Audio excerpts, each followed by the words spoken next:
السلام علیکم۔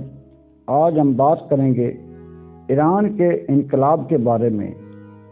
سن 1979 ایران کی گلیوں میں ایک آگ بھڑک اٹھی۔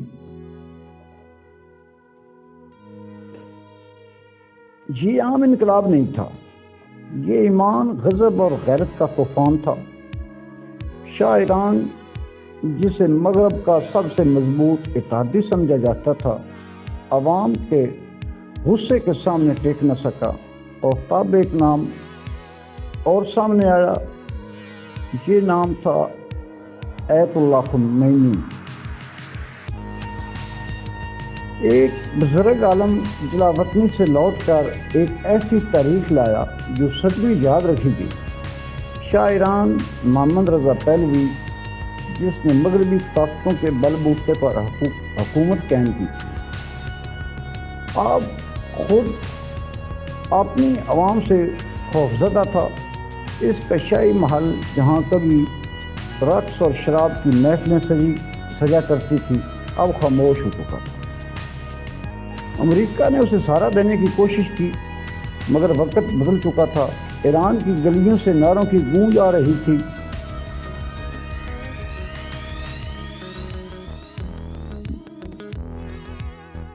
پیرس کی جلاوطنی سے خمینی ایک تجارے پر سوار ہوئے، اور جب وہ ایران کی زمین پر اترے تو لاکھوں لوگوں نے انہیں مدعو سمجھ کر استقبال کیا۔ صرف ایک لیڈر نہیں، ایک نظریہ تھے۔ انقلاب نے سلطنت کو اسلامی جمہوریہ میں بدل دیا، جہاں سیاست پر عابدین کا پہرا تھا اور مغرب کا راستہ بند ہو چکا تھا۔ ایران نے پہلی بار اعلان کیا، ہم امریکہ کے غلام نہیں۔ سفارت خانے بند کیے، امریکی قیدی بنائے گئے، اور واشنگٹن کے ایوانوں میں گونجنے لگے یہ الفاظ، اکسائڈ آف الائڈ۔ ایران اب مغرب کے لیے خطرہ نہیں بلکہ ایک چیلنج بن چکا ہے۔ انقلاب کو بھی ایک سال نہیں گزرا تھا کہ مشرق سے ایک اور طوفان اٹھا۔ عراق کے صدام حسین نے ایران پر حملہ کر دیا۔ 8 سال تک یہ دونوں مسلمان ممالک ایک دوسرے کا خون بہاتے رہے۔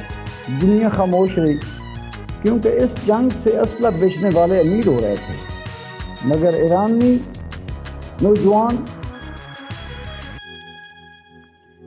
نعرے کے ساتھ میدان میں ڈٹے رہے۔ ہزاروں شہید ہوئے، مگر انقلاب کی روح زندہ رہی۔ جنگ ختم ہوئی، مگر ایران کے زخم گہرے تھے۔ پابندیاں، بربادی، تنہائی، مگر ایران نے ہار نہ مانی۔ انجینئرنگ، سائنسدان، محنتی لوگ، سب نے خاموشی سے ایک نیا سفر شروع کیا، ایک ایسا مشن جو دنیا بدل دے گا۔ ایران کا ایٹمی پروگرام۔ ایران نے کہا، ہمارا مقصد توانائی ہے، مگر دنیا کو ڈر تھا کہ ایران ایٹمی ہتھیار بنانے میں کامیاب ہو جائے گا۔ امریکہ نے پابندیاں لگائیں، یورپ نے مذاکرات شروع کیے، اور اسرائیل نے دھمکی دی، اگر ایران نے ایک قدم بھی اٹھایا تو ہم حملہ کریں گے۔ لیکن ایران کا پیغام واضح تھا کہ ہماری طاقت ہماری خود مختاری ہے۔ آج ایران ایک ایسا ملک ہے جو پابندیاں، سازشوں اور دشمنیوں کے باوجود قائم ہے۔ نہ امریکہ اسے جھکا سکا، نہ اسرائیل روک سکا۔